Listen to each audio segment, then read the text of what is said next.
अस्सलाम वालेकुम नाज़रीन व सामीन, मैं हूं नौशीन खुर्रम और आप देख रहे हैं CPDI गवर्नेंस टॉक। मेरे साथ मौजूद हैं मुख्तार अहमद अली साहब। मुख्तार अहमद अली साहब पॉलिसी एक्सपर्ट हैं, गवर्नेंस एंड बजट ट्रांसपेरेंसी पर बहुत गहरी नज़र रखते हैं। नाज़रीन, हमारी आज की एपिसोड करप्शन सीरीज़ की एक बहुत अहम एपिसोड है। पिछले कुछ एपिसोड में हमने IMF की रिपोर्ट्स के ऊपर काफ़ी डिटेल में बात की है, लेकिन हमारा आज का मौजू है फिस्कल गवर्नेंस और टैक्स पॉलिसी। IMF ने जहाँ अपनी रिपोर्ट में बहुत डिफरेंट इश्यूज़ के ऊपर निशानदेही की है, वहीं पे फिस्कल गवर्नेंस के ऊपर भी बहुत डिटेल में बात की है। तो हम आज की गुफ्तगू में मुख्तार साहब से ये समझने और जानने की कोशिश करेंगे कि किस किस्म के गवर्नेंस, फिस्कल गवर्नेंस के इश्यूज़ IMF ने आइडेंटिफाई किए हैं, टैक्स पॉलिसी के हवाले से क्या क्या डायग्नोस्टिक हैं और क्या रिकमेंडेशन दी है। तो इसके साथ ही हम अपनी गुफ्तगू का आगाज़ करते हैं। अस्सलाम वालेकुम मुख्तार साहब, कैसे हैं आप सर? सर, आपने पिछली कुछ अपनी एपिसोड में IMF की रिपोर्ट के हवाले से बहुत डिटेल में उसके डिफरेंट पहलुओं के ऊपर रोशनी डाली है, लेकिन आज हम अपने नाजरीन को ये बताएंगे कि पाकिस्तान की जो मौजूदा टैक्स पॉलिसी है और फिस्कल गवर्नेंस है, उसके हवाले से IMF ने क्या डायग्नोस्टिक जो हैं वो आइडेंटिफाई किए हैं। देखिए, मेरे ख्याल में जो IMF की सारी रिपोर्ट है ना, उसमें अगर आप कोई 4-5 की वर्ड्स निकालें जिसके हवाले से जो कमज़ोरियों की निशानदेही भी करते हैं और जिनके हवाले से रिकमेंडेशंस भी हैं, तो वो एक तो है इलीट कैप्चर, कि इलीट जो है ना वो कंसेशंस ले लेती है, वो पॉलिसी को इन्फ्लुएंस कर लेती है, वो बारगेन करती है और अपने लिए फ़ायदे ले लेती है। और उस हवाले से फिर एडहॉक पॉलिसीज़ भी बन जाती हैं, उस हवाले से बीच में एग्जेम्पशंस भी दे दी जाती हैं। तो एक तो ये मसला है, और फिर ये है कि ट्रांसपेरेंसी की बात है, अकाउंटेबिलिटी की बात है। तो ये 3-4-5 वर्ड्स जो है ना, वो अगर एक तरह से वो इस सब चीज़ को कैप्चर करते हैं। अच्छा, लेकिन अगर हम इस रिपोर्ट का जो पहला हिस्सा है, मतलब जो सेक्शन है, सेक्शन 2 जो फिस्कल गवर्नेंस पे है, उसके आगे भी दो एक तरह से बड़े हिस्से हैं। एक तो है रेवेन्यू मोबिलाइजेशन के हवाले से, और फिर है पब्लिक फाइनेंशियल मैनेजमेंट के हवाले से। तो अगर हम रेवेन्यू मोबिलाइजेशन में बात करें तो IMF जो एक बड़े मसले की निशानदेही कर रहा है वो ये है कि पाकिस्तान में टैक्स टू GDP रेशियो तो काफ़ी कम है। अच्छा, और ये वो बात नहीं है जो अगेन कोई हमें IMF बता रहा है। हम पाकिस्तान में जब भी कोई इकोनॉमिस्ट बात करता है तो अक्सर इसकी बात होती है कि हमारे यहाँ टैक्स टू GDP रेशियो कम है। अच्छा, एक तरफ टैक्स टू GDP रेशियो कम है, दूसरी तरफ टैक्स रेट बहुत ज़्यादा है। मतलब आप देखें ना, इधर एक शिकायत ये हो रही है कि टैक्स टू GDP रेशो कम है और हुकूमत कोशिश कर रही है कि टैक्स टू GDP रेशो बढ़ाई जाए, और दूसरी तरफ आप जिस बिजनेसमैन से बात करें वो कहते हैं रेट इतने ज़्यादा हैं, सैलरीड क्लास के लिए रेट इतने ज़्यादा हैं, तो वो कहते हैं जी कि हम इधर से मुल्क से जाएँ, इधर कैसे इन्वेस्टमेंट करें। तो लोग मुल्क से बाहर जा रहे हैं, कैपिटल लेके बाहर जा रहे हैं। उसकी वजह ये है कि कंप्लायंस कम है। मतलब जो शिकंजे में आ जाता है उसके ऊपर अब दबा के ढेर रेट लगा देते हैं, और फिर ऐसे बेशुमार लोग हैं जो दबा के चोरी करते हैं। देखो ना, इधर टोबैको सेक्टर, शुगर मिलों की बात होती है, टोबैको वालों तो वो उनके बारे में तो कहते हैं कि वो तो बिल्कुल ही उससे बाहर हैं। और वो पिछली हुकूमत के दौर में भी वो शबर जैदी साहब की बात, वो कि जी कोई उन्होंने कुछ कोशिश की इनको लेके आने की, तो वो पता नहीं एक पूरा जत्था वो सेनेटर्स MNA का इकट्ठे होके आ गया, वो जो टोबैको माफिया के लोग हैं कि जनाब ये क्या। और वो हालांकि शबर माफिया को बाहर से लाया गया था उस हुकूमत में कि जनाब टैक्स के निज़ाम को ठीक करना, लेकिन फिर वो नहीं हो सका। अभी भी सुनना है कोशिशें हो रही हैं, लेकिन अभी भी उसी तरह के प्रेशर्स हैं। अच्छा, तो मतलब एक बात जो IMF की रिपोर्ट ये कह रही है कि पिछले कई सालों से टैक्स टू GDP रेशो, वो तो 5 सालों की उन्होंने बात की है, 2018 से लेकर 23 तक, कि वो तो 10% से ऊपर हो नहीं रही है। मतलब 2018 में 10.8% थी, और उसके बाद 19 में 9.7%, 20 में 9.3%, 21 में 9.4%, 22 में 10.1%, 23 में 9.3%, अभी शायद फिर थोड़ी सी बढ़ी है। तो अब आप देखें कि वो 10% से नीचे ही मोस्टली घूम रही है। ये तो एक बड़ी वजह है। लेकिन जब वो IMF इसकी बात करते हैं कि क्या इशू है, तो वो एक बड़ा मसला जिसकी निशानदेही करते हैं वो है कि टैक्स पॉलिसी। तो अगर हम अब टैक्स पॉलिसी पे आए कि जी द टैक्स सिस्टम, मैं सीधा नुकात की बात करूँगा, ज़ाहिर इसमें इसके अलावा भी उसकी कुछ बात है। Tax system in Pakistan is excessively complex which creates uncertainty for taxpayers, invites disputes, enables corruption and compromises economic efficiency and equity। अच्छा, कॉम्प्लेक्स करने का मतलब ही यही होता है, आप उसको ना पेचीदा करते चले जाएं। जब पेचीदा करते हैं ना, तो फिर वो एक आम आदमी को तो समझ नहीं आती, वकील को भी समझ नहीं आती, तो मुझे समझ नहीं आई तो मैं वकील के पास जाऊंगा, पहले वो मुझसे पैसे बटोरेगा, कोई टैक्स कंसल्टेंट, फिर मैं सरकारी अफसर के पास जाऊंगा, वो कहेगा नहीं नहीं ये ऐसे नहीं है, ऐसे है, वो वकील कहेगा नहीं ये इस तरह है। वो कॉम्प्लेक्सिटी है ना, तो कम्प्लेक्सिटी के अंदर वो मतलब अपने पैसे बनाते हैं। और सिर्फ पैसे नहीं बनते, अगर पैसे कोई अफसर ना भी बना रहा हो तो एक आम आदमी जलील हो रहा होता है। Very true. अगर सिंपल रूल्स हैं तो उसके लिए अफसर के लिए आसान है कि उस पर अमल दरामद करे, एक टैक्स पेयर के लिए समझना भी आसान है, एक वकील के लिए भी आसान है और उस पर अमल दरामद हो जाता है। और कॉम्प्लेक्स हो तो अब ये बात उसमें वो कर रहे हैं। अच्छा, ये जो कहते हैं ना कि वो जो डिस्प्यूट्स हैं वो सेटल्ड होते हैं थ्रू निगोशिएशन प्रोसेस। तो निगोशिएशन प्रोसेस में क्या होता है, बाज़ बात तो ये होता है वो अफसर कहता है नहीं इतना बनता है मेरे तो चलो यार को इतने दे दें, अगर वो करप्शन ना हो। वो कहते हैं अच्छा जी वो अफसर कह रहा है जी 10 लाख बनते हैं, मैं कहता हूँ नहीं जी बहुत इतना तो नहीं बनता। वो बजाय इसके कि रूल बेस्ड को क्राइटेरिया बेस्ड प्रोसीजर हो जिस पर डिटरमिन हो जाए डाटा की बुनियाद पे, और वो कहता है चल यार तू 5 लाख दे, बात खत्म कर। वो बात इस तरह का निगोशिएशन हो रहा होता है। अच्छा, और बाज़ ये तो अगर सिस्टम में बड़ी इंटीग्रिटी हो तो फिर भी आर्बिट्रेरीनेस तो हो गई, लेकिन इधर तो इंटीग्रिटी नहीं है ना। वो कहता है अच्छा तेरा 10 लाख बनता है, तू 2 लाख मुझे दे, बात और खत्म हो मैं जाए। तो 5 लाख कर देता हूँ, तो तेरी भी बचत मेरा भी फायदा। तो इस तरह से आमतौर पर डीलें हो रही होती हैं। तो वो कह रहे हैं कि इसमें करप्शन रिस्क बहुत ज्यादा होते हैं जब कॉम्प्लेक्स होता है। अनफेवरेबल एनवायरनमेंट फॉर बिजनेसेस होता है, और अनफेवरेबल एनवायरनमेंट फॉर बिजनेसेस होता है, और फिर ये है कि इसकी वजह से डिटरेंस क्रिएट होता है फॉर फॉरेन इन्वेस्टर्स। तो ये एफबीआर, ये तो आईएमएफ की रिपोर्ट एक बात ये कर रही है कि सिस्टम कॉम्प्लेक्स है। अच्छा, फिर आगे इसी की बात वो आगे बढ़ाते हैं कि one reason for the complexity of the tax system is the ad hoc short term changes to the tax laws which often appear to be driven by FBR to address weaknesses in tax administration and tax compliance। अच्छा, वो होता ही है कि वो system पहले ही complex होता है, फिर उसके ऊपर ना बाज़ एड हॉक मेजर्स लेते हैं। अच्छा, वो क्यों लेते हैं? वो एफबीआर कोशिश कर रहा होता है किसी वीकनेस को एड्रेस करने की। जब वो वीकनेस को एड्रेस करते हैं तो उसके लिए कोई एक और लेयर ले आते हैं और वो एक्चुअली उससे और कॉम्प्लेक्स हो जाता है। कोशिश होती है बाज़ वीकनेस को एड्रेस करने की, और या फिर ये होता है कि कंप्लायंस नहीं हो रही होती। मतलब आपका टैक्स का टारगेट है, वो पैसे पूरे नहीं हो रहे, तो आप कहते हैं इसके लिए कुछ और कर दो। वो उसकी उन्होंने मिसालें दी हुई हैं। वो कहते हैं क्या होता है मिसाल के तौर पे, तो इन्होंने कहा जी कि एक तो होता है ना कि वो एक स्केजुलर टैक्स होता है, तो आप उसके ऊपर अब क्या करते हैं कॉम्प्लिकेटेड, आपको एडिशनल टैक्स लगा देते हैं, जैसे मिनिमम टैक्सेस ऑन टर्नओवर। अब ये मिनिमम आपने लगा दिया, होना तो ये चाहिए ना कि आपकी ओवरऑल पे प्रॉफिट कितना है उस पर टैक्स लें, सीधा सीधी बात है। उन्होंने कहा जी नहीं, मिनिमम टर्नओवर टैक्स जो है ना वो हम इतना, minimum taxes on turnover, minimum tax ये तो हम ले ही लेंगे। टर्नओवर जो मैं समझाऊं कि टर्नओवर जितना भी हो इतना टैक्स तो आपको देना ही पड़ेगा। अच्छा, ट्रांजैक्शन बेस्ड मिनिमम टैक्सेस, फिर ये है कि अल्टरनेट कॉर्पोरेट टैक्स, अच्छा with holding and advance taxes, अच्छा ये सारे वो ले रहे होते हैं, और स्मॉल एंड मीडियम एंटरप्राइजेस पे। अच्छा, अब वो कह रहे हैं कि इससे होता क्या है, इससे ये होता है कि कई दफ़ा ये बड़ी क्रूड अप्रोक्सीमेशन होती है। मतलब कि आप डाटा की बुनियाद पे फैसले कर रहे हैं, ये क्रूड अप्रोक्सीमेशन है। आप बजाय इसके के हो तो एडवांस में कुछ आपने टैक्स ले लिया, ये बना।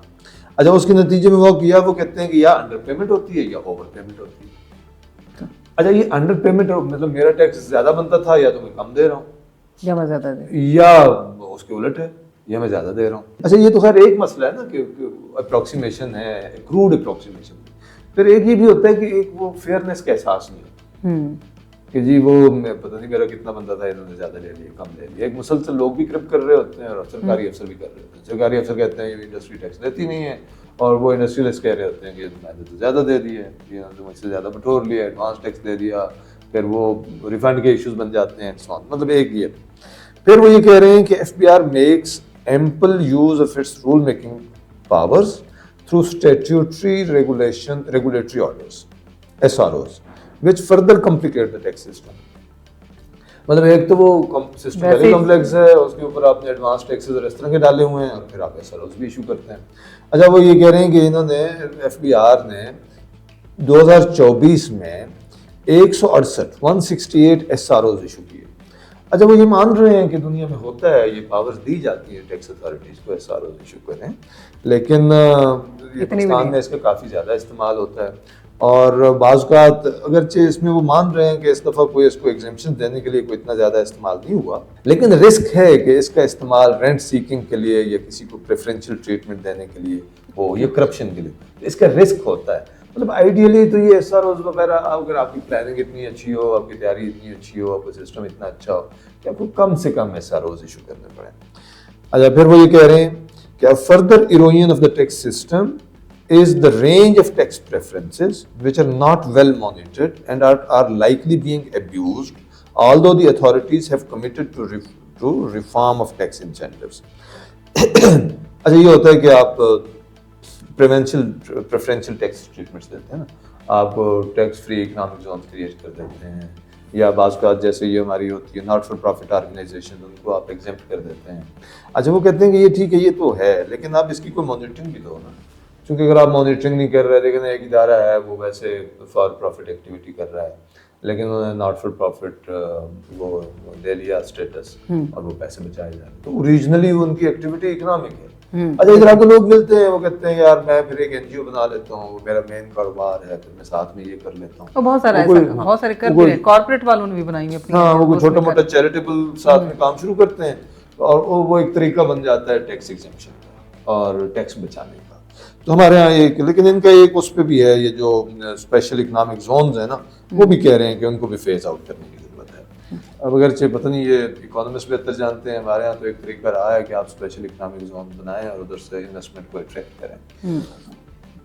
तो ये शायद एक डिबेटेबल पॉइंट होगा, लेकिन बहरहाल IMF इसके खिलाफ है कि आप इस तरह की कोई एक्सेप्शन क्रिएट ना करें, एक यूनिफॉर्म तरीका हो जिससे इकोनॉमिक जोन के अंदर कोई इंडस्ट्री है या बाहर है वो एक ही तरह से आप उनको और फैसिलिटेट करते हैं इकोनॉमिक जोन के अंदर कि पानी बिजली सारी चीजें एक ही जगह पे मुहैया हैं। अच्छा, फिर वो ये कह रहे हैं कि जी the tax system is also complicated by the lack of harmonisation and coordination between federal and provincial taxes.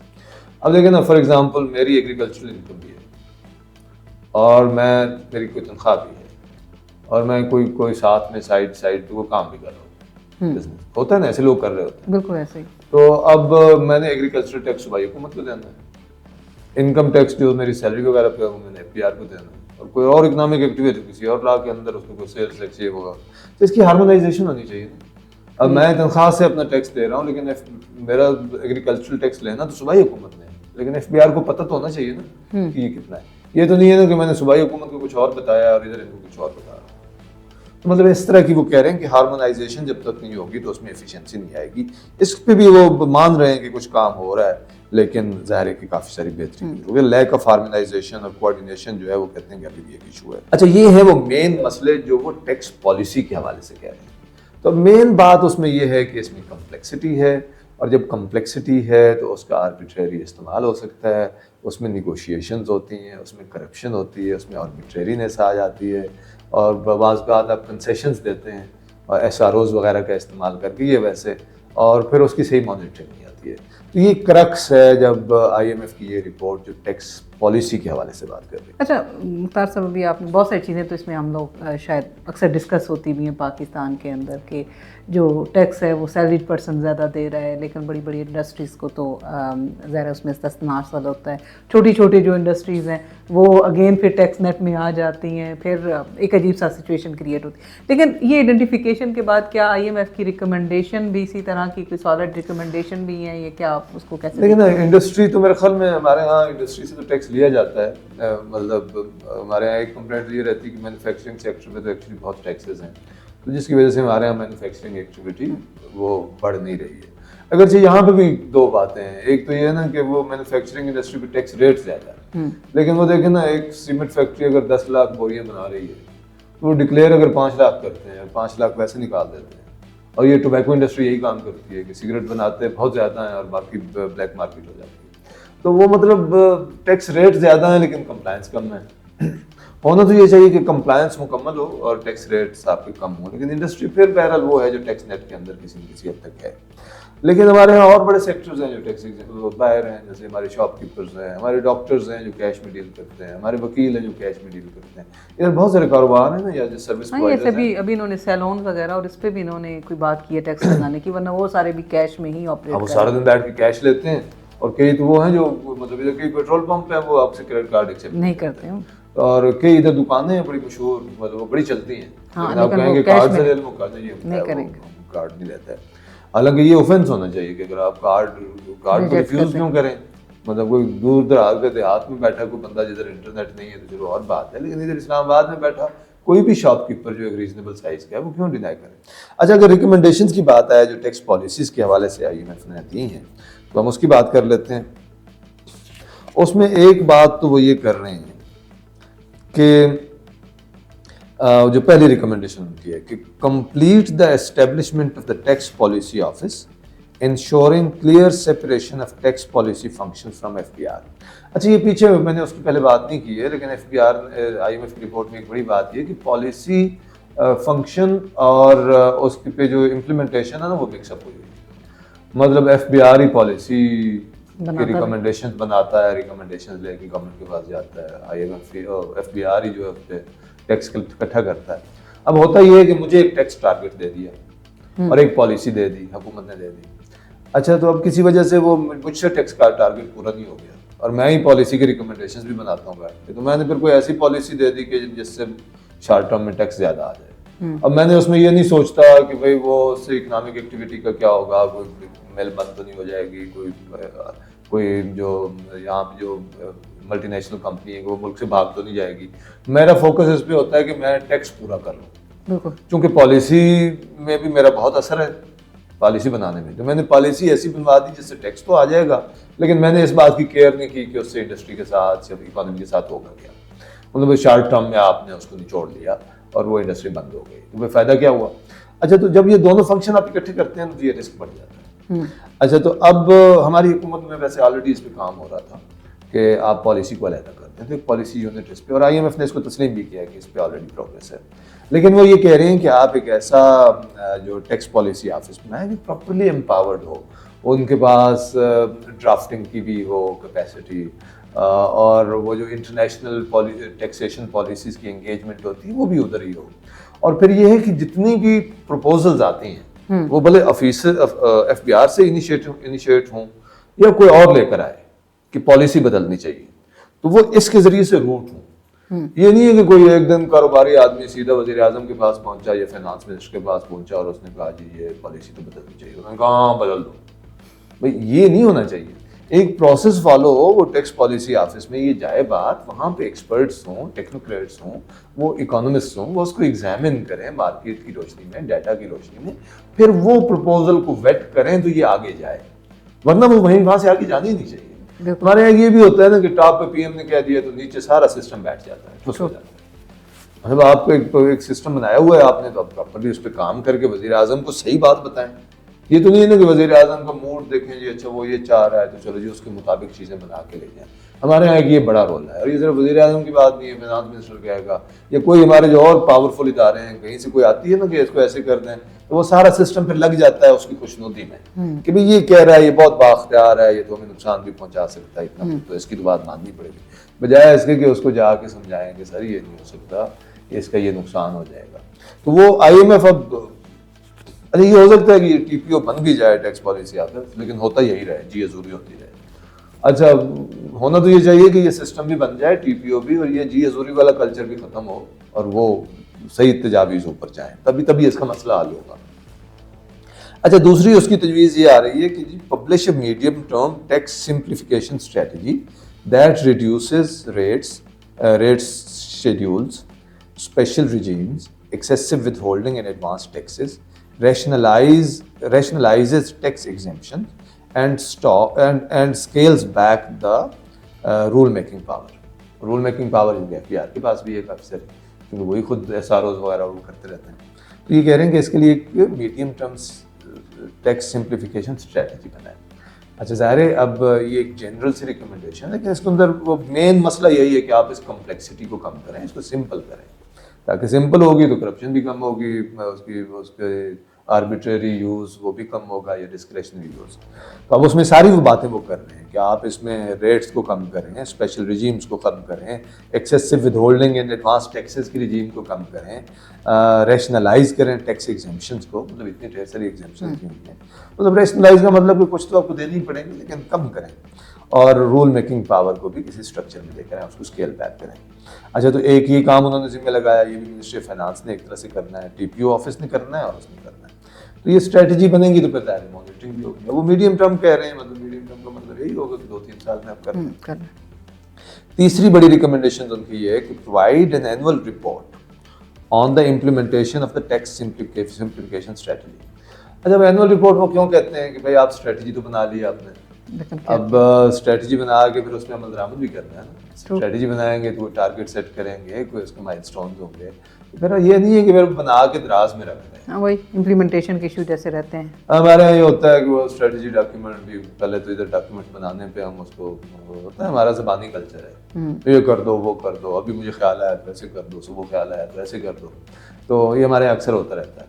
और IMF की रिपोर्ट में एक ये बात बड़ी है, इसमें कंसिस्टेंटली ये बात है कि जी वो रिपोर्ट नहीं बनाई, स्ट्रेटजी कोई नहीं थी, वो डॉक्यूमेंट ही उसका कोई नहीं है, कोई रिस्क रजिस्टर कोई नहीं है।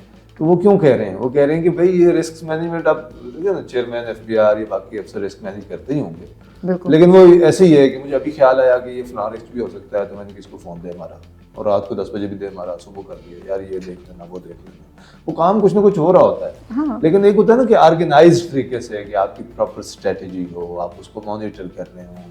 तो वो ये कह रहे हैं कि स्ट्रेटजी बनाइए, टारगेट सेट करिए, और फिर उस पर एनुअल रिपोर्ट भी दीजिए। अच्छा, इधर तो कई दफ़ा एनुअल रिपोर्ट बना के भी उसको पब्लिक नहीं करते ना, हमारे सरकारी निज़ाम में ना, वो बनाते हैं एनुअल रिपोर्ट, पर उसको फाइल में रख देते हैं। हालांकि एनुअल रिपोर्ट का मकसद ये है कि एनुअल रिपोर्ट बने, वो बाकायदा पब्लिक हो, मीडिया में उस पर बात हो। अब देखें ना, IMF रिपोर्ट लेकर आ रहा है तो उस पर बात हो रही है, तो अगर हुकूमत भी कोई इस पर स्ट्रेटजी बनाएगी, फिर एनुअल रिपोर्ट होगी तो मीडिया में बात होगी, या पार्लियामेंट के अंदर या कमेटियों के अंदर बात होनी चाहिए। तो वो इस वजह से कह रहे हैं कि जब बात होगी, इशूज डिस्कस होंगे, तो बेहतरी भी आएगी। एक ओपन डिस्कशन का ये फायदा होता है, और वो एक तरह से अकाउंटेबिलिटी भी हो जाती है। आपने स्ट्रेटजी बनाई थी, अच्छा जी ये काम तो आपने खुद कहा था 6 महीने में होना है, तो अभी तक हुआ क्यों नहीं? क्योंकि आप एनुअल रिपोर्ट में फिर बताएंगे ना कि काम कितना हुआ है। और एक आखिरी रिकमेंडेशन, क्योंकि 4 रिकमेंडेशन है उनकी पॉलिसी के हवाले से, उनकी आखिरी रिकमेंडेशन ये है कि expand the coverage of the annual tax expenditure statement to include assessment of the costs and benefits of the most significant tax expenditures. ये जो सबसे ज़्यादा आपके सिग्निफिकेंट टैक्स एक्सपेंडिचर्स हैं, आप उसका भी कोई बताइए, उसकी असेसमेंट भी बताइए कि ये वो कैसे आपने की है, क्योंकि आप, ये मिनिस्ट्री ऑफ फाइनेंस की जिम्मेदारी है। और उससे ये कह रहे हैं कि इससे होगा, इसकी वजह से transparency of the tax system और इवेल्युएशन ऑफ टैक्स एक्सपेंडिचर्स वगैरह वो बेहतर होगी। तो ये भी एक रिकमेंडेशन।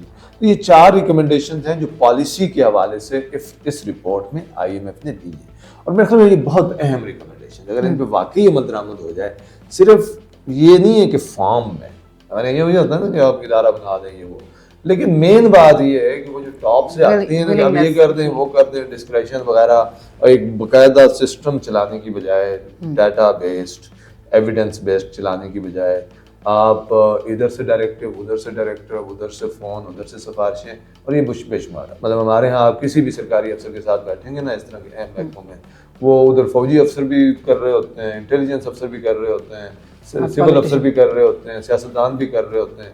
अच्छा, वो जयपुर जितना बाख्तियार होता है उसकी उतनी दहशत होती है, और वो पूरा जो सिस्टम है ना, वो इधर से दाएं से बाएं हो जाता है। ऐसे ही भाई आपने अगर ये कहा हुआ है कि भाई किसी को, लेट्स से टोबैको इंडस्ट्री को या सीमेंट इंडस्ट्री को या शुगर इंडस्ट्री को आपने बाकायदा टैक्स नेट में लेकर आना है और उनकी चोरी को रोकना है, तो फिर ये तो नहीं है ना कि इधर से कोई बड़े अफसर की सिफारिश आ गई तो आप किसी मिल को रोक दें और एक्शन। विलिंगनेस जब तक 100% नहीं होगी तब तक शायद। हाँ, तो वो फिर उससे वजह से ये हमारा बड़ा मसला ये है, जिसको वो इलीट कैप्चर कहते हैं ना, इलीट्स के जो भी हैं, जज हों, फौजी ब्यूरोक्रेट्स हों, सिविल ब्यूरोक्रेट्स, एवरीवन जिसके पास पावर है। हाँ, तो जब आप इस तरह का आर्बिट्रेरी इस्तेमाल करते हैं और उसकी कोई सजा नहीं होती, होना तो ये चाहिए ना कि टॉप लेवल पे अगर एग्री हो गया है कि आइंदा ये ऐसे होगा, तो फिर नीचे जो उससे इधर उधर होने की कोशिश करे, फिर उसकी सही अकाउंटेबिलिटी आप करें।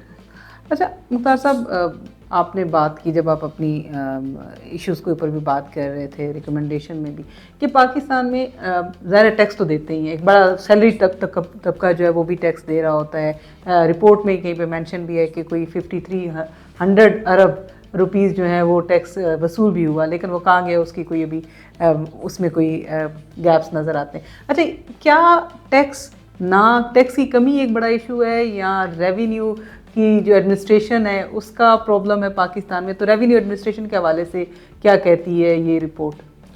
लेकिन टैक्स तो इकट्ठा करना है, और पॉलिसी में आप उसके बता देते हैं कि कैसे इकट्ठा होगा, या कौन से सेक्टर से इकट्ठा होगा, कुछ रेट्स वगैरह भी तय हो जाते हैं, बजट वगैरह में वो अप्रूव हो जाते हैं, और उसमें ये भी तय होता है कि किस सेक्टर को कोई इंसेंटिवाइज करना है, किस में गुंजाइश ज़्यादा है थोड़ा सा ज़्यादा टैक्स देने की, ये सारी बातें।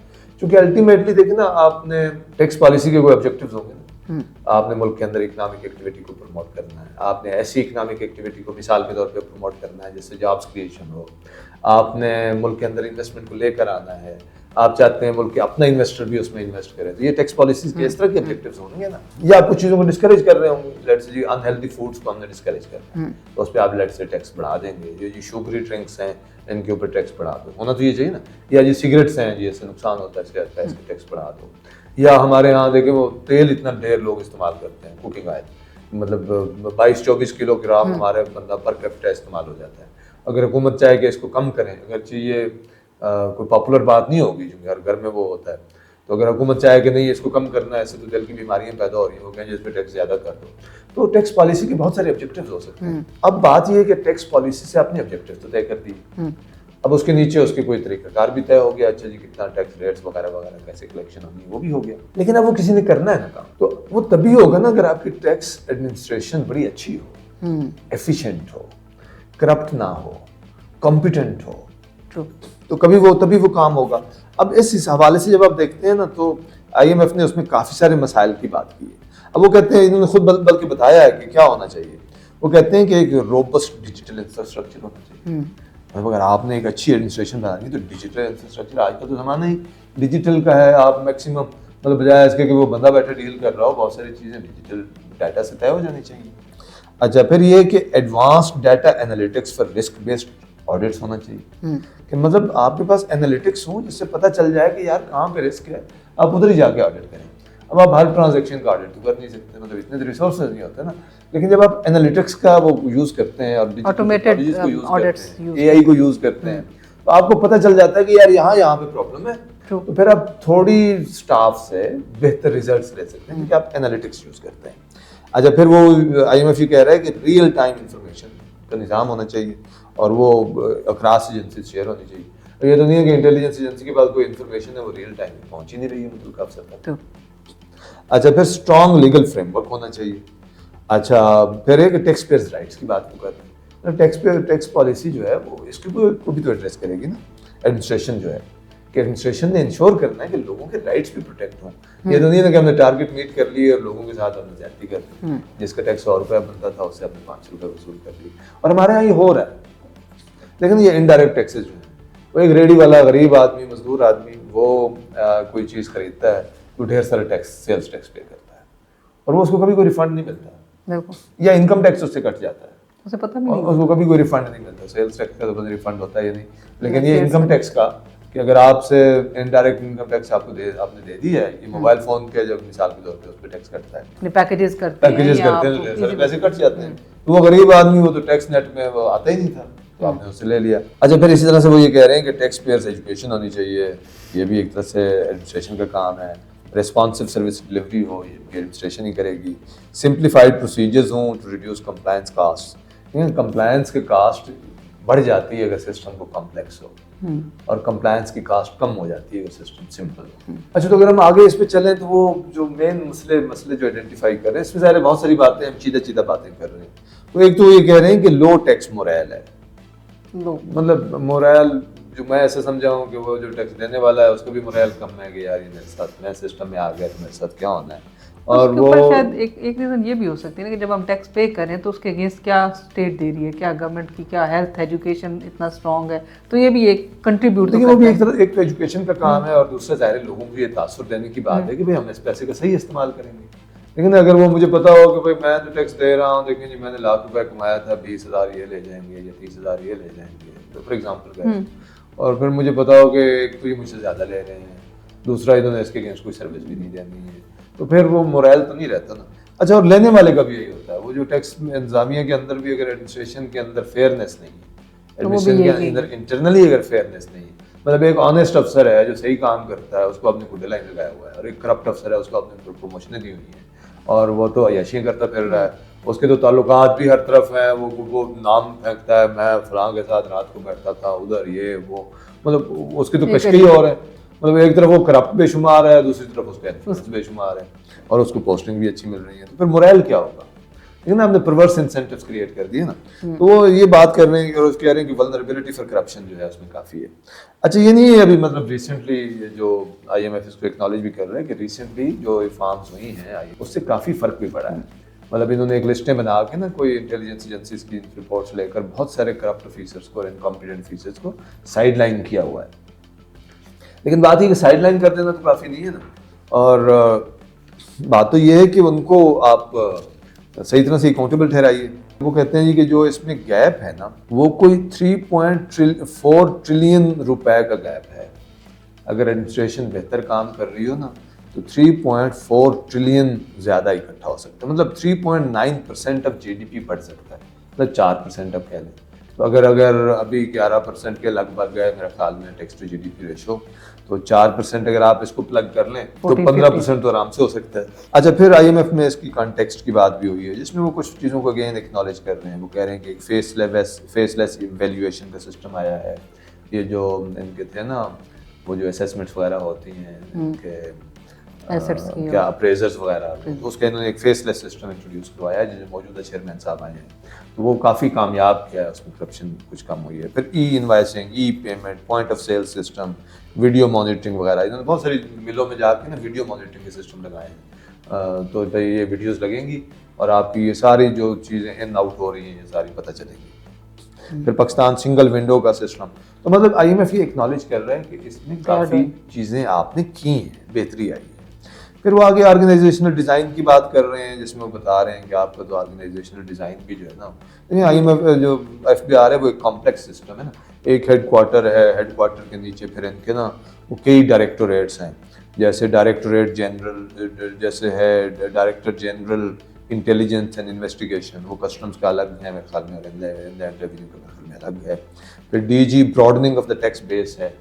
फिर एक टैक्स पॉलिसी बोर्ड बना हुआ है जिसके अंदर कोई एमएनए सेनेटर्स वगैरह होते हैं।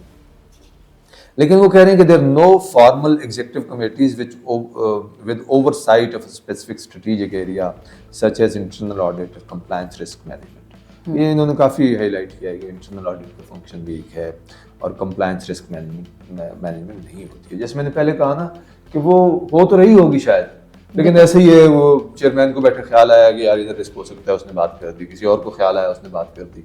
लेकिन एक होता है ना कि एक ऑर्गेनाइज्ड एक्सरसाइज हुई हो, तो गालबन वो जो IMF बात कर रहा है ना वो इसकी बात कर रहा है कि एक प्रॉपर मैनेजमेंट सिस्टम नहीं है। फिर वो ये कह रहे हैं कि जी एक तो ये DGs हो गए, चेयरमैन है, DG है, पॉलिसी बोर्ड है। फिर वो कह रहे हैं कि दी FBR structure requires robust oversight and coordination from headquarter oversees daily operations of over 30 tax and custom field offices. तो 30 कस्टम फील्ड ऑफिस हैं, तो हेडक्वार्टर को उन सबको मॉनिटर करना होता है। अच्छा, ये भी एक वो बात की निशानदेही करते हैं कि जो फील्ड ऑफिस है ना उनकी काफ़ी ऑटोनॉमी है। मतलब एक होता है ना कि उनके लिए आप उनकी प्रॉपर उनके एक्शंस का रिव्यू हो रहा हो, मॉनिटरिंग हो रही हो, तो अगेन होती होगी, लेकिन वो गालबन ये कह रहे हैं कि एक बहुत ही स्ट्रक्चर्ड ऑर्गेनाइज तरीके से हो ताकि उनके हर रोज़ के फैसलों का कुछ हिस्सा या वो रिस्क मैनेजमेंट हो ताकि आपको पता चले कि इन्होंने फलां ऑफिस ने आज ये 4 फैसले किए हैं, तो एक फलां जगह पे एनालिटिक्स की बुनियाद पे एक पोटेंशियल रिस्क हो सकता है, तो आप उस रिस्क को देख लें। हेड ऑफिस का काम होना चाहिए ना कि उस पोटेंशियल रिस्क को देखें। तो मुझे लगता है कि अभी शायद जो IMF कह रहा है कि उसका कोई ऑर्गेनाइज सिस्टम नहीं है और वो फ्रेगमेंटेड से सेटअप है, तो अगर वो ऑर्गेनाइज्ड हो तो सिस्टम ऑटो जनरेट कर रहा हो अलर्ट्स कि जी इधर ये हुआ है इसको देख लें, उधर ये हुआ है इसको देख लें, और उससे वो एक रिस्क मैनेजमेंट हो रही होगी और अकाउंटेबिलिटी मॉनिटरिंग भी हो रही होगी। अच्छा, फिर ये उसमें काफ़ी बात करते हैं कि जो रिपोर्टिंग अरेंजमेंट्स हैं ना within FBR are predominantly focused on revenue collection. तो रेवेन्यू कलेक्शन की रिपोर्टिंग हो रही होती है। अच्छा, वो FBR का एक सिस्टम है, वो उनको मिनट बाई मिनट पता चल रहा होता है। जो रेलेवेंट सीनियर अफसर है ना उनके सामने वो टेबल पे एक सिस्टम लगा होता है, और उनको जैसे ही बैंक में पैसे जमा होते हैं ना, मैंने मिसाल के तौर पे अपना टैक्स जमा कराया, तो उधर फौरन अपडेट हो रहा होता है। मतलब अब पिछले घंटे में जी हमारी रेवेन्यू कलेक्शन जी 200 अरब थी जी, अभी 210 हो गई, अभी 220 हो गई। ये सिस्टम FBR का बना हुआ है और वो मतलब बड़ा अच्छा सिस्टम है। नहीं है कि FBR में कभी काम नहीं हुआ है, FBR के काफ़ी सारे एडवांस सिस्टम्स हैं। मेन बात वहीं पे आ जाती है कि जब टॉप से ना इधर उधर से सिफारिशें आती हैं और एलीट का एक तबका या दूसरा तबका, सिविल, मिलिट्री, पॉलिटिकल, कॉर्पोरेट, वो जब इन्फ्लुएंस करता है ना, तो तो फिर वो problem- पूरे सिस्टम को उठा के इधर फेंक देता है, वो एक बीच में एक आर्बिट्रेरी अपनी बात वो उसमें घुसेड़ देते हैं और उसकी वजह से सिस्टम नहीं चल पा रहा है। तो ये वो लीड कैप्चर है। अच्छा, ये किसी एक नहीं है, ये सिर्फ ये नहीं कि ये सिर्फ सियासतदान ये कर रहे हैं, ये सिर्फ कारोबारी लोग ये कर रहे हैं, ये सिर्फ सारे सिविल ब्यूरोक्रेट्स कर रहे हैं, ये सिर्फ मिलिट्री ब्यूरोक्रेट्स कर रहे हैं, ये सारे मिल के इस निज़ाम का हिस्सा हैं और अपना अपना हिस्से का लोच सभी तल रहे हैं। मतलब ये इसमें कोई वो शक दो राय नहीं होना चाहिए कि और अगर ये ठीक होना है तो सबको ठीक होना है। ये कई दफ़ा ना लोगों को बेवकूफ़ बनाने के लिए इल्ज़ाम इधर उधर देते हैं, वो जी ब्यूरोक्रेसी ऐसे करो, नहीं जी सियासतदान ऐसे, नहीं जी हम क्या करें जी, वो तो उधर से पिंडी से सिफारिशें आ जाती हैं। ये सब मिले हुए हैं इसमें, इन सब के मुश्तरका मफादात हैं और वो कोई एक अपना इंटरेस्ट प्रोटेक्ट करता है, कभी कोई ज़्यादा कर लेता होगा, जो ज़्यादा बाख्तियार है वो अपनी ज़्यादा बातें मनवा लेता है। अच्छा, फिर वो अकाउंटेबिलिटी एंड ट्रांसपेरेंसी के हवाले से काफ़ी इनके इस रिपोर्ट में वो है मसाइल की निशानदेही। वो कहते हैं एक तो सेल्फ कंट्रोल है इंटरनल सिस्टम्स में ना, सेल्फ कंट्रोल ये है कि हर अफसर अपने तौर पे कुछ उसका कंट्रोल हो, वो आप मतलब कोई इंटीग्रिटी स्टैंडर्ड्स हर एक बंदे की होती है ना। मेरी अगर आपने ट्रेनिंग ठीक की हुई है, आपने एक कल्चर ऐसा बनाया हुआ है कि जिसमें लोगों को इंसेंटिव मिलता है कि मैं अच्छा काम करूंगा, तो मैं कुछ सेल्फ कंट्रोल करूंगा। मेरे पे कोई सिफारिश आएगी मैं नहीं मानूंगा, कोई मुझे पैसे ऑफर करेगा मैं डिनाई कर दूंगा, मेरी कोई जाती कोई मसला होगा मैं कहूँगा नहीं नहीं मेरी रेपुटेशन मुझे ज़्यादा अजीज है। तो ये होते हैं वो सेल्फ कंट्रोल। तो हमारे यहाँ सेल्फ कंट्रोल कितना है सिस्टम के अंदर, तो वो कहते हैं कि एक तो ये बेहतरी वाला एरिया है जहाँ पे होनी चाहिए। इंटरनल कंट्रोल्स फिर होते हैं, इंटरनल कंट्रोल्स भी यही होते हैं कि आपका रूटीन का जो सिस्टम है, मतलब मैं हूँ, मेरा सुपरवाइजरी अफसर है, चेयरमैन है, तो एक इंटरनल कंट्रोल जो रोज़ की मॉनिटरिंग होती है वो ठीक होनी चाहिए।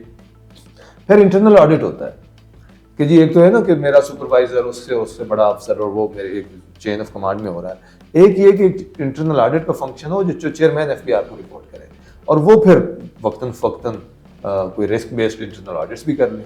तो जैसे है ना कि एनालिटिक्स की बुनियाद पे आइडेंटिफाई हुआ कि इधर प्रॉब्लम हो सकता है, तो वो चेयरमैन वो इंटरनल ऑडिट का फंक्शन किक इन करे और वो फिर चेयरमैन को रिपोर्ट दे। अच्छा, फिर एक्सटर्नल ऑडिट होता है जो जैसे हमारे ऑडिटर जनरल पाकिस्तान करते हैं। तो वो जब कहते हैं ना कि अकाउंटेबिलिटी ट्रांसपेरेंसी, तो ये 4 एरियाज हैं, इनमें से ज़ाहिर हर एक में इम्प्रूवमेंट की गुंजाइश है। अच्छा, अगेन वो मान रहा है IMF कि इन एरियाज में भी बेहतरी हुई है कई जगहों पे, मतलब ये नहीं कि बेहतरी नहीं हुई है, खासतौर पे पिछले 1-2-3 सालों में जब से ऊपर से एक तरह से civil military whole of the government approach की बात हुई है ना, और कुछ कम से कम टॉप लेवल पे ये कंसेंसस हुआ है कि अब हमें चीज़ों को बेहतर करना है। उस हवाले से ये FBR के अंदर ये पूरी एक्सरसाइज भी हुई कि करप्ट और इनकॉम्पिटेंट अफसरों को साइडलाइन करें, तो ये एक बड़ा काम था। तो उसके बाद कुछ बेहतरी हुई भी है जिसकी एक्नॉलेजमेंट इस रिपोर्ट के अंदर भी है। तो लेकिन वो कह रहे हैं कि इन सब की चीज़ों की अगरचे एक्नॉलेजमेंट है, लेकिन FBR's internal control and internal audit system remains insufficient. वो ये नहीं कह रहे कि नहीं है, वो कह रहे हैं कि इनसफिशिएंट है। मतलब जो इंटरनल कंट्रोल खास तौर पे है ना, उसकी भी बात करते हैं कि जो है ना कि अपने आप को लोगों को कैसा ठीक करना चाहिए, तालीम पे कोई काम हो, जैसे सेल्फ कंट्रोल है उस पर भी काम हो ये वो, लेकिन वो कह रहे हैं कि इंटरनल कंट्रोल और इंटरनल ऑडिट का सिस्टम जो है वो कमज़ोर है और उसको बेहतर बनाने की ज़रूरत है।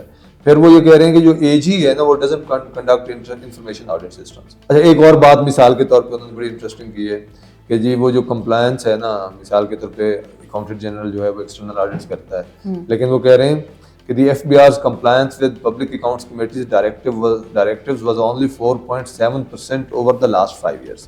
मतलब पिछले 5 साल में जो पब्लिक अकाउंट्स कमेटी जो एक तरह से ऑडिट फंक्शन की सबसे एपिक्स बॉडी है और वहाँ पे पैरस वगैरह सेटल होते हैं। पब्लिक अकाउंट्स कमेटी एक बड़ी मतलब मुतहरिक कमेटी रही है, चौधरी निसार उसके चेयर थे, फिर इसके अलावा और भी लोग रहे हैं, काफ़ी मुतहरिक रही है। तो लेकिन उसके साथ कंप्लायंस जो है वो 4.7% है पिछले 5 सालों में। अब अंदाजा लगा लीजिए कि कितना सीरियस लिया जा रहा है। एक पब्लिक अकाउंट्स कमेटी पे भी एक सवाल है कि उन्होंने ये सवाल से पूछा क्यों नहीं है बाद में। अच्छा, फिर वो कह रहे हैं कि the AG does not conduct information systems audits. हमारा ऑडिटर जनरल का ऑफिस ऑडिट्स तो करते हैं।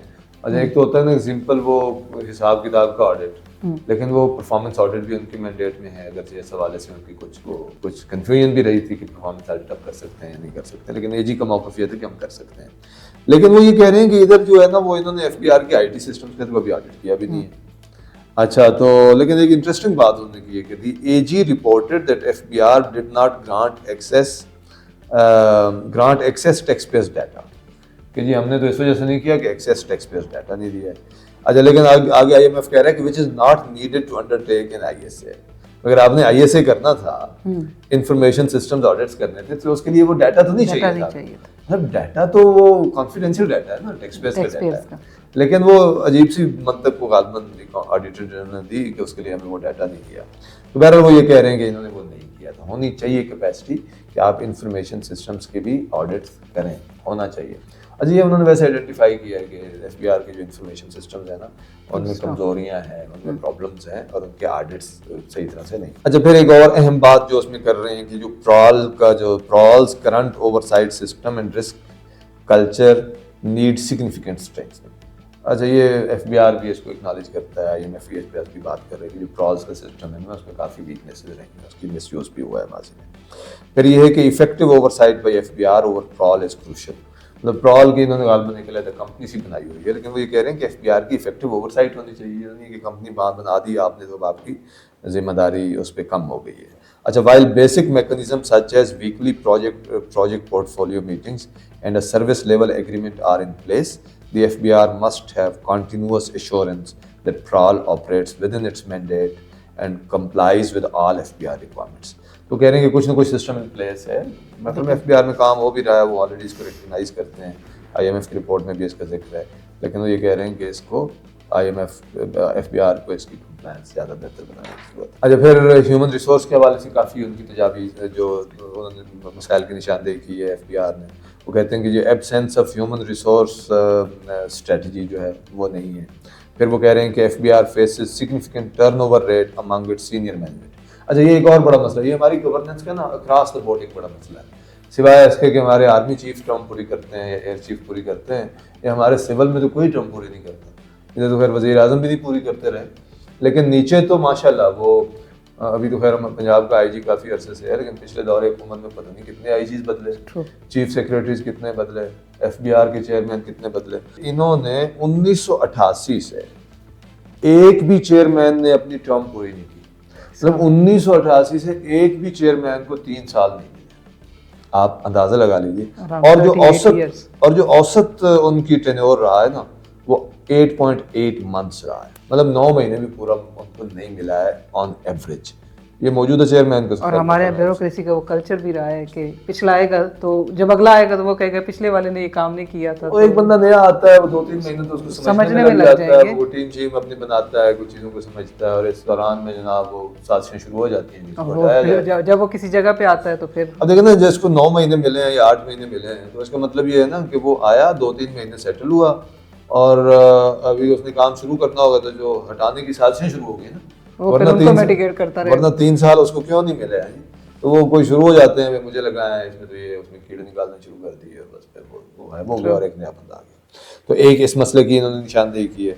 The FBR launched a performance management scheme for senior staff। अच्छा, इसको वो एक्नॉलेज कर रहे हैं कि एक इन्होंने ना बड़ा अच्छा सिस्टम शुरू किया जो मौजूदा चेयरमैन है, और वो है कि anonymized peer ratings with forced ranking by 45 peers। वो एनोनिमस रैंकिंग है कि 45 अफसर ना हर अफसर की रैंकिंग करते हैं, और वो ज़ाहिर 45 करेंगे तो वो अलहदा बैठ के कर रहे हैं, तो वो ज़ाहिर उसको कुछ उसमें डंडी मारना मुश्किल हो जाता है। तो सुना है उससे बड़े अच्छे रिजल्ट्स आए हैं, तो इसको वो एक्नॉलेज भी कर रहे हैं, तो इसकी वो तारीफ़ कर रहे हैं। अच्छा, the PMS includes relevant elements to support integrity but does not address all root causes. कि ये जो सिस्टम्स है ना, ये जो पीयर्स वाला है कि उसमें वो काफ़ी अच्छा सिस्टम है, लेकिन does not address all root causes, तो उसकी सारे रूट काजेज और भी हैं ना। तो और फिर वो ये कह रहे हैं कि इसको होना तो ये चाहिए कि ये इम्प्रूव करें ओवरसाइट एंड अकाउंटेबिलिटी, और एक डेवलप करें एक HR strategy that incorporates the PMS, जिसकी वो तारीफ़ कर रहे हैं कि वो उसमें शामिल करें, लेकिन update the code of conduct, formalize integrity training, मतलब वो काफ़ी सारे और चीज़ें भी होनी चाहिए, सिर्फ ये तो नहीं है कि आपने उनका पीयर्स के थ्रू उसकी वो कर ली। अच्छा, फिर ये कह रहे हैं कि FBR is widely perceived as having serious issues with corruption. अच्छा, वो कह रहे हैं चेयरमैन ने खुद मानी है ये बात, चेयरमैन FBR की, इसकी बहुत करप्शन है इसके अंदर। तो यहाँ पर फिर वो कोड ऑफ कंडक्ट की बात कर रहे हैं कि उसको अपडेट करें, जिसको 2015 से अपडेट नहीं किया गया।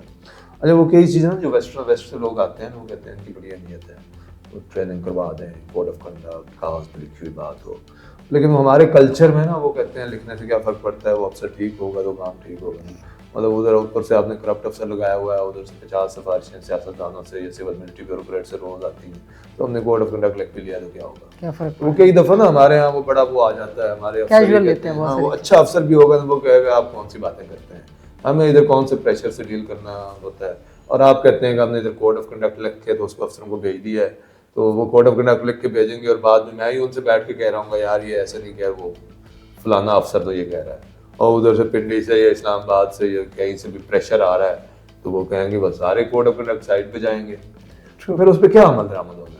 तो ये एक मसला है। लेकिन वो IMF तो कह रहा है कि कम से कम कोड ऑफ, वो वेस्ट से आते हैं ना कि उधर कोई कोड ऑफ कंडक्ट लिखा जाता है तो जाहिर है उसकी कोई सैंक्टिटी होती है, तो हमारे यहाँ उनके बदकिस्मती से जो ऑफिशियल कल्चर है ना उसमें इस तरह की चीज़ों को अहमियत दी नहीं जाती। फिर वो कह रहे हैं there is no internal affairs unit, उन्होंने कहा कि दुनिया में इंटरनल अफेयर्स यूनिट होते हैं, आप इसको बनाएं और उसकी जिम्मेदारी हो कि वो फार्मूलेट करें इंटीग्रिटी एंड एथिक्स पॉलिसी, और फिर ज़ाहिर है उन्हीं के पास शिकायत वगैरह भी आए हैं वो उसको डील करें। FBR lacks appropriate oversight of all lodged corruption complaints, वो कह रहे हैं कि एक उनके पास कोई कम्प्रिहेंसिव ओवरसाइट भी तो होनी चाहिए ना, कोई कंप्लेंट्स कोई नीचे किसी अफसर को देता है, देखो ना कोई किसी कमिश्नर को देगा, कोई किसी चीफ कमिश्नर को देगा, कोई डायरेक्ट चेयरमैन के पास आएगी, कोई किसी और के पास आएगी।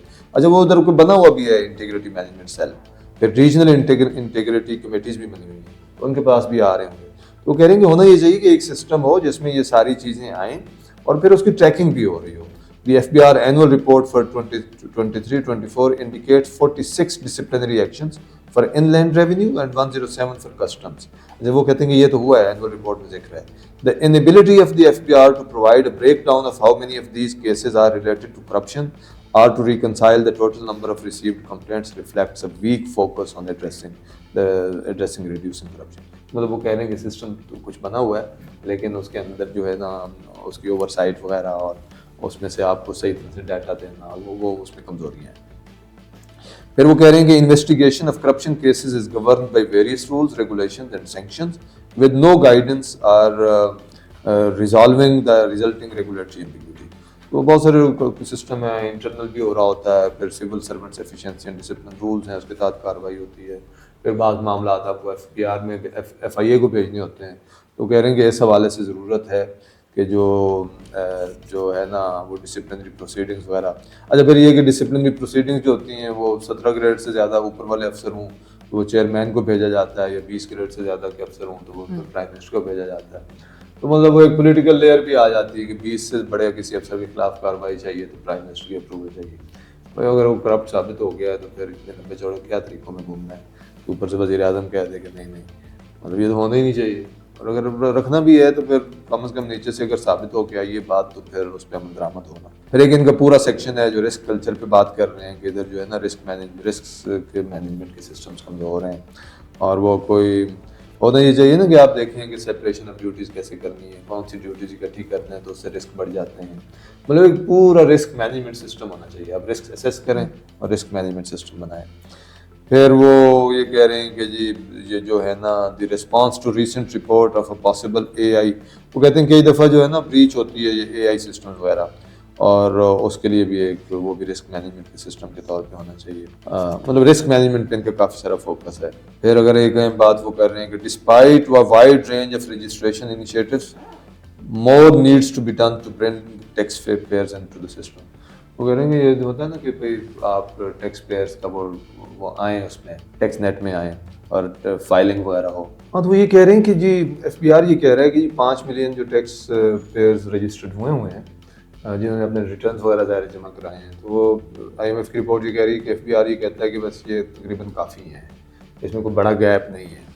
लेकिन IMF ये कह रहा है कि हमने जो दूसरे लोगों से बात की है ना तो वो ये कह रहे हैं कि ये 15 मिलियन तक हो सकता है। मतलब फिर इसका मतलब है कि अगर FBR ये कह रहा है कि 5 मिलियन में कोई बड़ा गैप नहीं है, और अगर और लोग ये कह रहे हैं कि 15 मिलियन तक हो सकता है तो फिर तो काफ़ी बड़ा गैप है। अच्छा फिर एक IMF ये बात भी कर रहा है कि देखें वो तकरीबन 5.9 मिलियन लोगों ने टैक्स रिटर्न तो जमा कराए हैं, लेकिन उनमें से 43% ऐसे हैं जिन्होंने ज़ीरो इनकम डिक्लेयर की है। मतलब वो रिटर्न की तादाद पुश आई ना कि आप रिटर्न जमा कराएं और फाइलर बने, तो वो लोग फाइलर तो बन गए लेकिन फिर वो जीरो डिक्लेयर करते हैं। तो अब ज़ाहिर है इस पर कोई ऑडिट का सिस्टम होना चाहिए कि चेक किया जाए कि ये झूठ बोल रहे हैं सच बोल रहे हैं। तो अगर वाकई इनकम नहीं है तो फिर तो ठीक है, और अगर है और झूठ बोल रहे हैं तो फिर उनसे टैक्स लेना चाहिए। फिर आगे वो ये कह रहे हैं कि the administration of GST and income tax refunds is vulnerable to rent seeking behaviour reflecting weakness in governance transparency and internal control within the refund process. अच्छा, वो ये कह रहे हैं कि वैसे तो एफबीआर की डायरेक्शन यही है कि use first in first out for processing ना, कि जिसने पहले अप्लाई किया उसको पहले आप कर दें। कहते हैं ये सिस्टम मौजूद है, लेकिन इसके बावजूद वो ये कह रहे हैं कि इसमें मॉनिटरिंग वगैरह की ज़रूरत है और बेहतरी की ज़रूरत है। अच्छा, फिर वो IMF ये कह रहा है कि the tax appeal system faces significant challenges including a high volume of pending cases, concerns about the tax tribunal independence and capacity constraints. तो ये सब मसाइल मौजूद हैं, तो इसको भी ठीक करने की ज़रूरत है कि जो अपील का निज़ाम है, ठीक है, वरना बहुत सारा टैक्स आपका ना अपीलेट सिस्टम में फंसा होता है। मेरे खिलाफ टैक्स का वो हो गया कि जनाब इसने इतना देना है, मैं ट्राइब्यूनल में चला गया, ट्राइब्यूनल में 2 साल लग, फिर अदालत में ढेर टाइम लग गया। तो इस तरह की जो चीज़ें हैं ना, उसकी वजह से वो कह रहे हैं कि मसाइल। अच्छा, फिर वो एक और बात ही कर रहे हैं कि जो FBR की मोबाइल टीम्स है ना are expose to high risk of corruption. कि मतलब जो मोबाइल टीम्स होती है ना कस्टम की, वो गई जो गाड़ियों को रोकते हैं, आप सामान लेके जा रहे हैं वगैरह वगैरह, कितना टैक्स दिया नहीं दिया, स्मगलिंग नहीं, तो कहते हैं कि उधर बड़ा मसला है। हालांकि वो कहते हैं कि वो 2023 से customs mobile teams are required to register electronically when they stop a truck. मतलब एक सिस्टम उधर भी बना हुआ है, लेकिन फिर भी उसमें कहते हैं कि इसमें और भी बेहतरी आ सकती है। हालांकि वो जब रोकते हैं ना तो वो रिमोटली रिकॉर्ड हो रहा होता है, वो उसका सिस्टम इन्होंने बनाया हुआ, जो बड़ी अच्छी बात है। अच्छा, ये जो एडमिनिस्ट्रेशन के हवाले से अब IMF ने काफ़ी सारे रिकमेंडेशंस दी हैं। अब देखिए, एक तो वो साथ साथ में हम बात कर भी रहे थे कि IMF जब मसले की निशानदेही करता है तो उसी से पता चल जाता है कि बेहतरी कहाँ की गुंजाइश है उसकी ना। लेकिन अगर हम उन्होंने एक टेबल दिया है जिसमें कोई 8 रिकमेंडेशन हैं, तो मैं 1 बाय 1 ये बता देता हूँ मुख्तसरन। एक तो वो कह रहे हैं कि strengthen FBR's headquarter function, establish executive committees, strengthen risk management, reduce the autonomy of field offices, and ensure performance is systematically monitored and managed। मतलब जो हेडक्वार्टर है ना, उसकी कैपेसिटी होनी चाहिए, वो रियल टाइम में मॉनिटर कर रहा हो, देख रहा हो, रिस्क असेसमेंट कर रहा हो, एनालिटिक्स को यूज़ कर रहा हो, जहाँ पे रिस्क ज़्यादा है वहाँ पे इंटरनल ऑडिट के फंक्शन को ऑपरेशनल करे, मॉनिटरिंग करे, मतलब इस तरह की चीज़ें वो ये कह रहे हैं कि करने की ज़रूरत है। अच्छा, इस पर भी काम हो रहा है, लेकिन ज़ाहिर है बेहतरी की गुंजाइश है। और उसमें पहली रिक्वायरमेंट तो ये होगी जिसका इन्होंने जिक्र नहीं किया, वो ये है कि आपका कॉम्पिटेंट इंटीग्रिटी वाला स्टाफ हो, क्योंकि वो सिस्टम भी बना हुआ और ऊपर आप बंदा बिठा दें जिसने पैसे बटोरने हैं, और तो ऐसे लोग रहे हैं, अभी भी शायद कुछ होंगे, तो फिर वो नीचे कौन से सिस्टम ने काम करना है, वो कॉम्प्रोमाइज हो जाता है। अच्छा, फिर वो ये कह रहे हैं कि strengthen the FBR's internal control and audit framework by establishing a truly independent internal audit function with a clear mandate to evaluate processes and governance systems। एक effective internal audit function हो जो चेयरमैन को report करे, chairman FBR को, और वो नीचे उसकी पूरा सिस्टम हो, उसका फिर इफेक्टिव यूज भी हो रहा हो। तीसरी रिकमेंडेशन है कि undertake an independent IT systems audit. ये वही है जिसको वो कह रहे थे कि ऑडिटर जनरल ने उसका नहीं किया और उन्होंने एक बहाना लगाया कि उन्होंने पूरा डाटा नहीं दिया है। ये कह रहे हैं कि वो ऑडिट होना चाहिए, और जिम्मेदारी उन्होंने AG की लगाई है कि ऑडिटर जनरल ही करें। फिर चौथी रिकमेंडेशन ये है कि strengthen FBR's oversight of PRAL by establishing a robust risk management framework with real time monitoring. ये जो प्रॉल की बात है कि प्रॉल के हवाले से, यानी कि एक प्राइवेट कंपनी है या उसके जिम्मे आपने लगाया हुआ है, तो फिर आपका हैंड्स ऑफ अप्रोच हो, बल्कि आप उसको इफेक्टिवली देखें, और जिम्मेदारी FBR और प्रॉल दोनों की है। फिर ये कि establish an internal affairs unit within the FBR receiving all complaints, reporting directly to the chairman with a formal mandate to develop and enforce integrity and anti-corruption policies, investigate misconduct at all staff levels, and coordinate with relevant enforcement bodies as needed। तो एक internal affairs unit भी बनना चाहिए जो chairman को report करे, और फिर ये जो बाकी सारी बातें भी ये उसमें होना चाहिए, ये कंप्लेंट्स वगैरह का सारा डाटा और ये उस पर हो, और क्या कार्रवाई हुई है, कौन सी कंप्लेंट आई थी, एक्शन पूरा हुआ है नहीं हुआ है, कौन सा मामला किसी को रेफर हुआ था, उस पर क्या एक्शन हुआ, ये सारी चीज़ें उसकी जिम्मेदारी है। ये ज़ाहिर ह्यूमन रिसोर्स के अंदर आपने इंटीग्रिटी लेकर आनी है और अकाउंटेबिलिटी करनी है, तो फिर उसके लिए ये ज़ाहिर चेयरमैन तो नहीं कर सकता अकेला, he needs to be facilitated by all these kind of institutional measures. फिर आगे ये कि publish data on complaints, number of officials investigated for corruption, number of individual sanction for corruption, number of cases pass to other enforcement agency. वो ये कह रहे हैं कि सिर्फ ये नहीं कि इंटरनल अफेयर्स यूनिट ये काम कर रहा हो, उसकी एक रिपोर्ट भी आनी चाहिए, उसका डाटा पब्लिश होना चाहिए, लोगों को बताना चाहिए। आपने एक यूनिट बनाया हुआ है, फिर पता भी तो चले काम क्या किया है आपने, तो जो एक रिपोर्ट भी उसके आए। मेरे ख्याल में तो और बेहतर होना चाहिए था कि इस तरह की रिपोर्ट बकायदा पार्लियामेंट में ले होगी, मीडिया को दी जाएगी, वेबसाइट पे रखी जाएगी, क्योंकि हमारे यहाँ बात होता है कि वो पब्लिश तो कहने का कह रहे हैं, लेकिन वो बात जितना तफसील से लिख दिया जाए ताकि अगर कोई अफसर फ्यूचर में आए और वो ना करना चाहे तो उसकी बहुत क्लियर गाइडेंस हो कि आपने कैसे करनी है पब्लिश। अच्छा, strengthen FBI's risk culture including by establishing an independent risk committee and the development of a comprehensive risk register. अच्छा, ये स्टैंडर्ड प्रैक्टिस है रिस्क रजिस्टर वगैरह की ना इंटरनेशनल ऑर्गेनाइजेशंस में। हमारे यहाँ गवर्नमेंट के इदारे आमतौर पर इसको उतना सीरियसली नहीं लेते, और जैसे मैंने कहा ना कि वो बहुत एडहॉक तरीके से कर रहे होते हैं, किसी को ख्याल आया रिस्क का तो उसने किसी को कह दिया वगैरह वगैरह। वो ये कह रहे हैं कि इसको इंस्टीट्यूशनलाइज करें, प्रॉपर करें। मेरे ख्याल में तो ये भी होना चाहिए कि जो भी सिफारिश आए ना तो उसका भी उधर लिखना चाहिए किसकी तरफ से आई, उसका भी एक रजिस्टर होना चाहिए। अच्छा, और strengthen FBI's core functions including CRM वही है, complaint response, registration, filing, audit, refunds, custom selection और फिर ये कि एक्सपोर्ट मैनेजमेंट। तो कह रहे हैं कि इसका भी एक एफआईआर के जो कोर फंक्शन है ना, इस हवाले से इसको बेहतर बनाने की जरूरत है।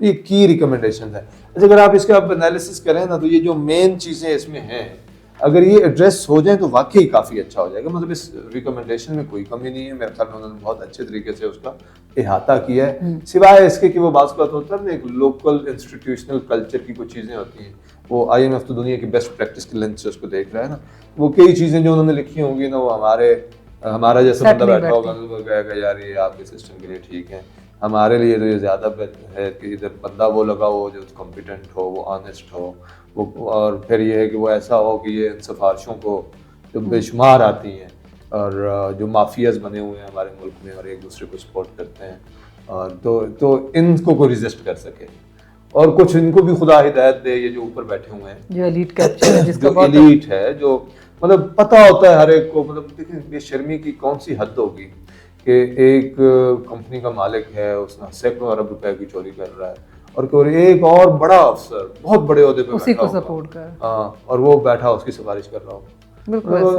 और ये जाहिर है कि ये जब तक ये नहीं टूटेगा जो एलीट कल्चर है, और वो भी उसी तरह से टूटेगा जब आम लोग, जब मीडिया इसको एक्सपोज कर रहे होंगे, इसकी बात कर रहे हैं, और जब ये टूटेगा तभी आम आवाम का ट्रस्ट भी बिल्ड होगा, तभी आवाम जो नॉर्मल लोग हैं वो टैक्स नेट में आएंगे भी तभी जब उन्हें इस बात का पता होगा कि उनके टैक्स का पैसा ज़ाया नहीं हो रहा है, उनको उसके अगेंस्ट कोई फैसिलिटीज। मैं आप 8 घंटे काम करके 10 घंटे काम करके रोज एक तनख्वाह लेते हैं, तनख्वाह से 20-30-40% कट जाता है, तो मेरा क्या ट्रस्ट रहेगा अगर मुझे पता चले कि फलां टोबैको इंडस्ट्री वाला या शुगर मिल वाला, उसने तो 50 करोड़ रुपए या 10 अरब रुपए या 20 अरब रुपए की जो है ना उसने फ़ायदा उठा लिया चोरी करके, सिफारिशें करवा कर या अपना अफसर इस्तेमाल करके, तो फिर मेरा क्या ट्रस्ट होगा। तो यही बात है कि हमारे यहाँ आम लोगों का ट्रस्ट डेवलप नहीं होगा जब तक आप सिस्टम में फेयरनेस नहीं लेके आएंगे, और इसी से मुल्क ने तरक्की करनी है। लेकिन इधर कौन बहुत बंदा होगा जो नहीं चाहेगा कि हमारा मुल्क तरक्की करे। बिल्कुल ऐसा ही। वो सिर्फ फौज भी नहीं चाहती, हर बंदा चाहता है, सियासतदान भी चाहता है, वो जो करप्शन कर रहा होता है वो भी चाहता है। लेकिन भाई बात ये है कि अगर हमने अपने मुल्क को तरक्की देनी है तो फिर हमें कुछ अपनी सिस्टम भी फेयर करने पड़ेंगे। वो जब तक इंस्टीट्यूशंस मजबूत नहीं होंगे, जब तक अवाम का सिस्टम पे एतमाद नहीं आएगा, तो कैसे हमारा मुल्क मजबूत हो सकता है। बिल्कुल, ना सिक्योरिटी वाइज मजबूत हो सकता है, ना डिफेंस वाइज मजबूत हो सकता है, ना जमहूरी हवाले से मजबूत हो सकता है, अनलेस कि हम ये चीज़ें करें। बहुत शुक्रिया मुख्तार साहब, बहुत डिटेल में आज हमने टैक्स पॉलिसी और फिस्कल गवर्नेंस के ऊपर बात की है। तो नाज़रीन, हम इस सिलसिले को जारी रखेंगे और आपके साथ मज़ीद IMF की रिपोर्ट के अंदर क्या चीज़ें मौजूद हैं, उनके डिफरेंट जो पहलू हैं उनके ऊपर डिटेल में डिस्कशन करते रहेंगे, उस उम्मीद के साथ कि हुकूमत अपनी जो इकनॉमिक डायरेक्शन है वो IMF की वजह से नहीं बल्कि अपनी पॉलिसीज़ को स्ट्रॉन्ग करके तय करे। इंशाल्लाह दोबारा आप लोगों से मुलाकात होगी, तब तक के लिए मुझे इजाज़त दीजिए। अल्लाह हाफ़िज़।